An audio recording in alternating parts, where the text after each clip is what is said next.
Hey guys, welcome back to my channel, or welcome if you're new here. I am Tony. Today we are going to be doing the most requested, most awaited video of Rcma versus Graftobian.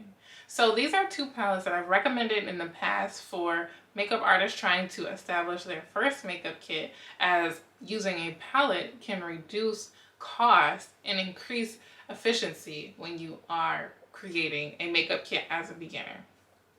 So we're going to be comparing these two palettes. They are cream palettes, and if you don't know anything about cream foundations are essentially made up, or the best ones I'll say, are made up of wax, oil, and pigment, which is what you will find here. There's no water in these formulas, allowing them to be formulated to fit all skin types. Okay, so starting with our Rcma palette, we have here specifically the VK11 palette. It is also featured in the VK10 palette, and what I like to call a bonus palette, the KJB palette. If you're wondering what's the difference between these palettes, I would say off top, the VK11 palette is going to be your fair, light, medium shades. You'll still get a bit of brown in here. Let me show you. So you get some brown options. However, you'll want to go in with the VK10 for darker shades, or you'll want to go in with the KJB palette, which is an inclusive palette that fits all skin tones and all depths of complexion, and also includes adjusters to mix in with your foundation, allowing it to be a true foundation and concealer and color correcting palette, as these boast that they are. So the main points of the Rcma palette, which makes it stand a little bit above others, is that it has 50% pigment. Now that is about 20 to 25% more pigment than most foundations carry. So this is going to give you more coverage with less product. It also does not contain petrolatum, mineral oil, fragrance, or lanolin, which they note that lanolin allows the skin to build up oils a lot faster. So this is going to be an extremely long lasting palette. It's also a palette that is made anywhere for everyday use, all the way up to TV and movie production, as well as special events. It also does not need to be set with a powder, which is a key, because if you do makeup on middle-aged or older women, more mature women I should say, they are sometimes going to request that they don't use powder. They hate powder because it can sometimes make them look a little bit more dry, make them look a little bit more aged. And with this palette, you won't have to try and negotiate on a powder. You can just skip the powder and hit it with a little setting spray. When it comes to cons of this palette, I will say off the bat, it can be deceiving. So you look at this palette and you think that you're going to easily apply it to a variety of shades. However, you are going to genuinely have to understand how to mix in color theory, because a lot of these won't be an exact match for someone. And that is also the benefit of having a palette, because they are all right here for you to kind of hold up to the skin, look at what range somebody may be in, and grab 2 or 3 shades and give them a go.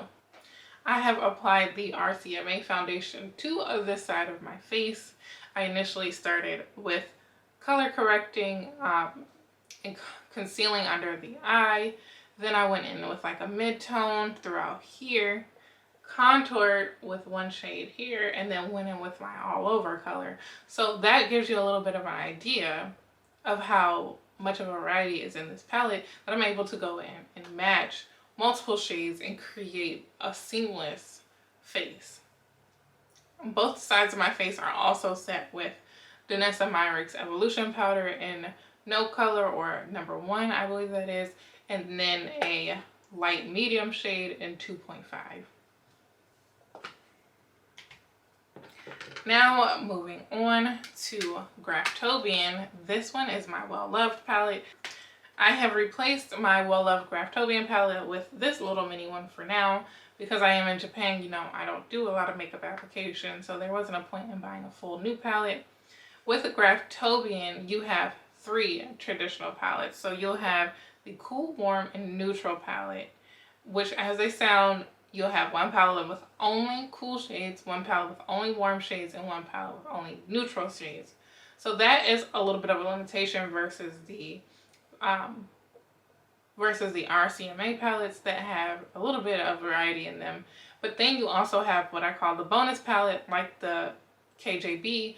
This is going to be the Inclusion palette by Deshawn Hatcher, which covers all tones and depths of skin, undertones, and has adjusters as well, so that you can knock out your color correcting foundation and concealer in one and create those sometimes hard to match complexions.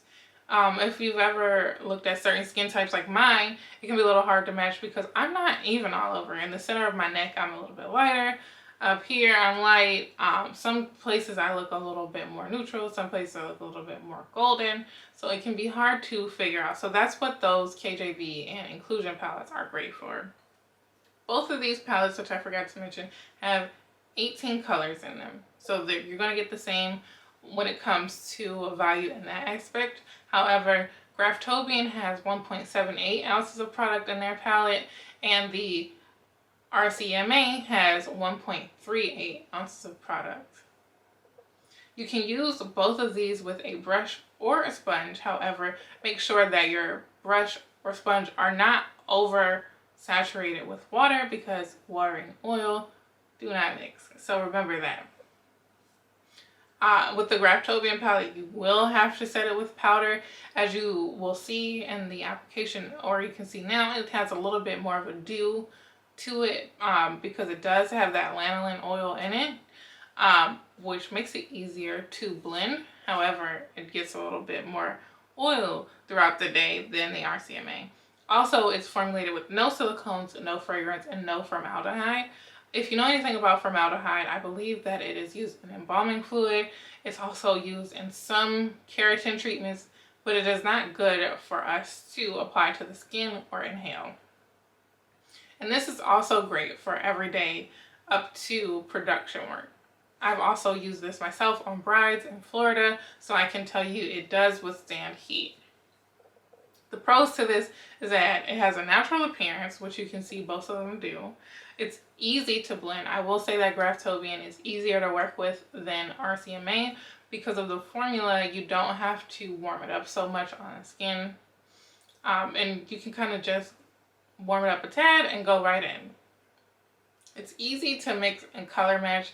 I've noticed that with the Rcma sometimes just straight out the palette, it doesn't look like what it looks like once you warm it up with body heat. Like the tone changes just a slight bit, the undertone, which it makes it a little bit more challenging. So yes, the Graftobian is easier to mix and color match. The colors are just a little bit more accurate. As you know, cool, warm, neutral, you kind of know which palette to reach in for. It also lasts all day long and fits all skin types, like I've mentioned, and doesn't melt. So I don't know if you've had a cream foundation palette before, but some will melt in high temperature. So if you put your kit in your trunk and you live in Florida like I did, or you travel throughout the summer to do makeup, sometimes those foundation palettes can melt. Back in the day, Bee Face Honey mentioned that she had a body brown palette and it melted in her trunk. That is what you don't want. And then for the cons, I would say the only con is that this foundation sweats, which isn't a big deal. The sweating on top of the foundation doesn't alter the formulation. It's just that sometimes you might be off-put by the little sweat beads that are on top. You can just dab those off, or just go in and take out the foundation you need. It won't change anything. This is my Graftobian side. I again went in and color corrected and concealed under my eye. Then I just went in with all over tone on this side. Barely contoured because, like I said, this was a warm palette, so you don't really get a contour shade on that side, and you can kind of see the difference. So I contoured with, let's see, I'll show you. So on the Rcma side of my face, I contoured with this shade, which is OL2. It gives you more of like a cool gray tone, in my opinion. And I mixed that with Shinto 1 to give me a nice cool contour shade. However, with Graftobian, it's very warm, or the whole palette is warm in that perspective. So it gives you more of a bronze than a true contour. Also blended both foundations down to my neck. And you can see that on both sides, I pretty much have the same amount of color. I have the same amount of coverage. The key difference is the finish. When you touch the face, RCMA, you really don't feel it. Neither of them, just sitting here, I don't feel them. But somebody who's maybe handsy and touches, you don't really feel it. You feel this one just a tad because it has a creamier texture. Alright guys, so when it comes down to my final recommendations, if you are a genuine beginner, I would recommend opting for the Graftobian HD Glamour Cream Super Palettes because they are easier to blend and easier to color match. They'll allow more flexibility for someone who's just starting out. And if you're looking for something that has more of a soft matte skin-like finish that allows you to kind of adjust to get a more dewier finish rather than something that has more glow and you're trying to mattify it down, I would recommend going with the Rcma palette. And now if you're wondering which one of these palettes you should get, I would opt for the Inclusion or the KJB palette over the traditional ones because you're going to save money opting for that one palette instead of buying 2 or 3. You can put that money to a completely different foundation or to more other products in your kit, and then you can come back around to adding all the other foundations. Alright, so now we're going to jump into a demonstration of the blendability of the foundation just so you can see. You've already seen the finish, you get an idea of what the color range is like, but you want to see how it spreads and blends because that is the key difference in these foundations. I'm going to reach for colors that obviously stand out from my skin so that you can get a better clarity on the actual foundation itself. So here's how much I'm going in with. Perfect. So here's how much I'm going to start with from the Rcma. And I'm just going to blend this with my finger. If you decide to blend with your finger, this is a great option. You can kind of just take your finger and dab. So you start to see the more you spread that out, the more it looks like butter. But initially when you started, it looked more like clay. Here we are. You can see the sweat beads right there that I mentioned to you on this product. Doesn't alter the formula, but can be a little eerie if you're new to the foundation. Alright, so I've wiped my spatula off. And I'm going to go in with just a dab. There we go. Is it focusing? So just a little bit of that.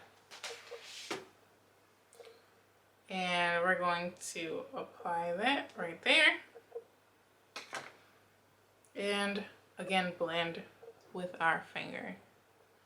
So as you can see, already creamy, moves around. Almost instantly it moves around as to where this one, see, when it comes to moving it, takes a little more pressure. This one drags and goes a lot further.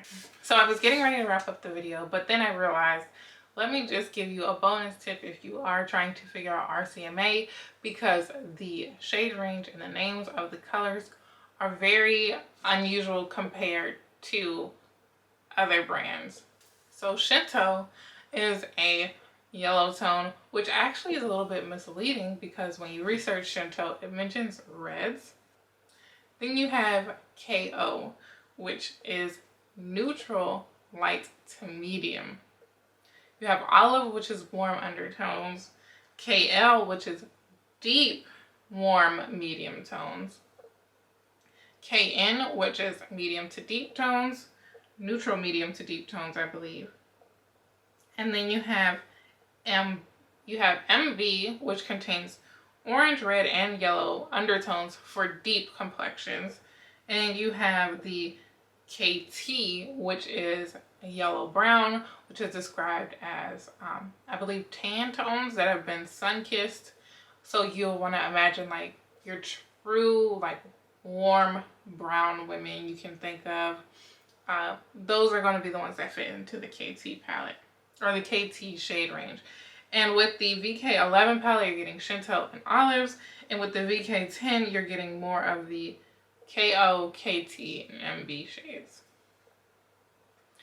Alright guys, so that officially wraps it up. I hope that this demonstration and comparison video was helpful for you. If you have any questions, drop them down below. If you have another video you want to see down below, let me know. I am trying to help everybody win this year. So, like I said, if you have any questions, let me know. If this was helpful or just what you have been looking for, like it. And if you know somebody else who's been wondering the same thing, share this video with them so that we can grow as